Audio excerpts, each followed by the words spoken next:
एक राजा के दरबार में एक अजनबी इंसान नौकरी मांगने के लिए आया। उससे उसकी काबिलियत पूछी गई तो वो बोला, मैं आदमी हो चाहे जानवर, शक्ल देखकर उसके बारे में बता सकता हूँ। राजा ने उसे अपने खास घोड़ों के अस्तबल का इंचार्ज बना दिया। चंद दिनों बाद राजा ने उससे अपने सबसे महंगे और मनपसंद घोड़े के बारे में पूछा तो उसने कहा कि घोड़ा नस्ली नहीं है। राजा को हैरानी हुई। उसने जंगल से घोड़े वाले को बुलाकर पूछा। उसने भी बताया कि घोड़ा नस्ली तो है, पर इसकी पैदाइश पर इसकी माँ मर गई थी। ये एक गाय का दूध पीकर उसके साथ पला है। राजा ने अपने नौकर को बुलाया और पूछा कि तुमको कैसे पता चला कि घोड़ा नस्ली नहीं है। नौकर ने कहा कि जब ये घास खाता है तो गायों की तरह सर नीचे करके, जबकि नस्ली घोड़ा घास मुंह में लेकर सर उठा लेता है। राजा उसकी काबिलियत से बहुत खुश हुआ। उसने नौकर के घर अनाज, घी, मुर्गे और अंडे बतौर इनाम भिजवा दिए और उस नौकर को रानी के महल में तैनात कर दिया। चंद दिनों बाद राजा ने उससे रानी के बारे में राय मांगी। नौकर ने कहा कि तौर तरीके से तो रानी जैसे हैं, लेकिन पैदाइशी रानी नहीं है।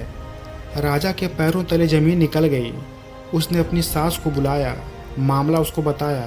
सास ने कहा, हकीकत यह है, आपके पिताजी मेरे पति से हमारी बेटी की पैदाइश पर ही रिश्ता मांग लिया था।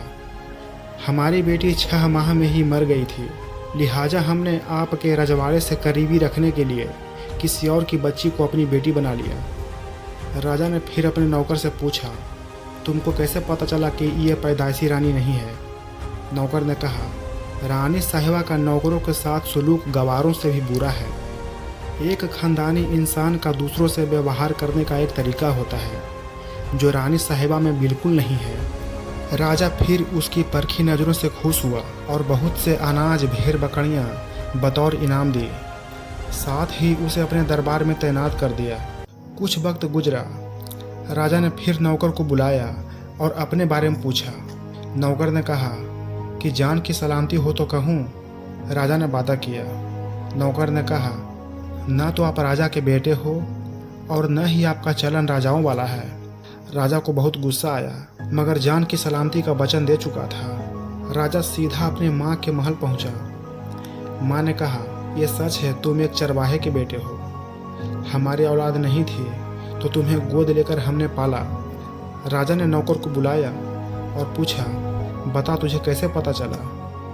नौकर ने कहा, जब राजा किसी को इनाम दिया करते हैं तो हीरे, मोती और जवाहरात की शक्ल में देते हैं, लेकिन आप भेड़ बकरियां, खाने पीने की चीज़ें दिया करते हैं। ये रवैया किसी राजाओं का नहीं, किसी चरवाहे के बेटे का ही हो सकता है। किसी इंसान के पास कितनी भी धन दौलत, सुख समृद्धि, रुतबा, बाहुबल क्यों न हो, ये सब बाहरी दिखावा है। इंसान की असलियत की पहचान उसके व्यवहार और उसकी नीयत से होती है। दोस्तों, आपकी आदतें ही बताती है कि आप किस तरह के इंसान हो, इसीलिए अपने आदतों को सुधारो। अगर आपको ये कहानी पसंद आई हो तो प्लीज़ एक लाइक ज़रूर कर देना और रोज़ाना ऐसे ही वीडियो के लिए मेरे चैनल को सब्सक्राइब कर देना। तो चलो, आज के लिए इतना ही। मिलते हैं अगले वीडियो में। जय हिंद, जय भारत।